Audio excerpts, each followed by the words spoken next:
नमस्ते गणपतये त्वमेव प्रत्यक्षं तत्त्वमसि त्वमेव केवलं कर्तासि त्वमेव केवलं धर्तासि त्वमेव केवलं हर्तासि त्वमेव सर्वं खल्विदं ब्रह्मासि त्वं साक्षात् आत्मासि नित्यं ऋतं वच्मि सत्यं वच्मि अवत्वं माम् अववक्तारम् अवश्रोतारम् अवदातारम् अवधातारम् अवानुचा नमवशिष्यम् अवपश्चात्तात् अवपुरस्तात् अवोत्तरात्तात् अवदक्षिणात्तात् अवश्च ऊर्ध्वात्तात् अवाधरात्तात् सर्वतो मां पाहि पाहि समन्तात् त्वं वाङ्मयस्त्वं चिन्मयः त्वं आनन्दमयस्त्वं ब्रह्ममयः त्वं सच्चिदानन्द द्वितीयोऽसि त्वं प्रत्यक्षं ब्रह्मासि त्वं ज्ञानमयो विज्ञानमयोऽसि सर्वं जगदिदं त्वत्तो जायते सर्वं जगदिदं त्वत्त्वस्तिष्ठति सर्वं जगदिदं त्वयि लयमेष्यति सर्वं जगदिदं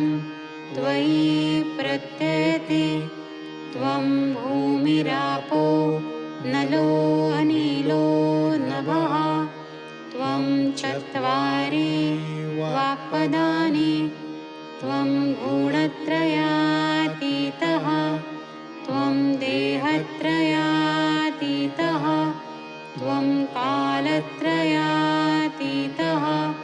त्वं मूलाधारस्थितोऽसि नित्यं त्वं शक्तित्रयात्मकः त्वां योगिनो ध्यायन्ति नित्यं त्वं ब्रह्मास्त्वं विष्णुस्त्वं रुद्र स्वं इन्द्र स्वं अग्नि स्वं वायु स्वं सूर्य स्वं चन्द्रमा स्वं ब्रह्मभूर्भुवस्वरो गणादीं पूर्वमुच्चार्य वर्णादीं तदनन्तरम् अनुस्वारः परतरः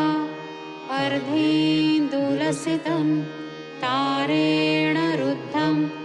एतत्तव मनुस्वरूपं गकारः पूर्वरूपम् अकारो मध्यमरूपम् अनुस्वारः च आन्त्यरूपं बिन्दुः उत्तररूपं नादः सन्धानं संहिता सन्धिः सैषा गणेशविद्या गणकऋषिः निःसृत् गायत्री छन्दः गणपतिर्देवता ॐ गं गणपतये नमः एकदन्ताय विद्महे वक्रतुण्डाय धीमहि तन्नो दन्ती प्रचोदयात् एकदन्तं चतुर्हस्तं पाशम् अङ्कुशधारिणं रदं च वरदं हस्तैर्बिभ्राणं मूषकध्वजं रक्तं लम्बोदरं शूर्पकर्णकं रक्तवाससं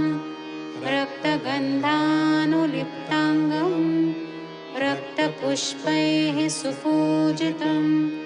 भक्तानुकम्पिनं देवं जगत्कारणम् अच्युतम् आविर्भूतं च सृष्ट्यादौ प्रकृतेः पुरुषात् परम् एवं ध्यायति यो नित्यं स योगी योगिनां वरः। नमो व्रातपतये नमो गणपतये नमः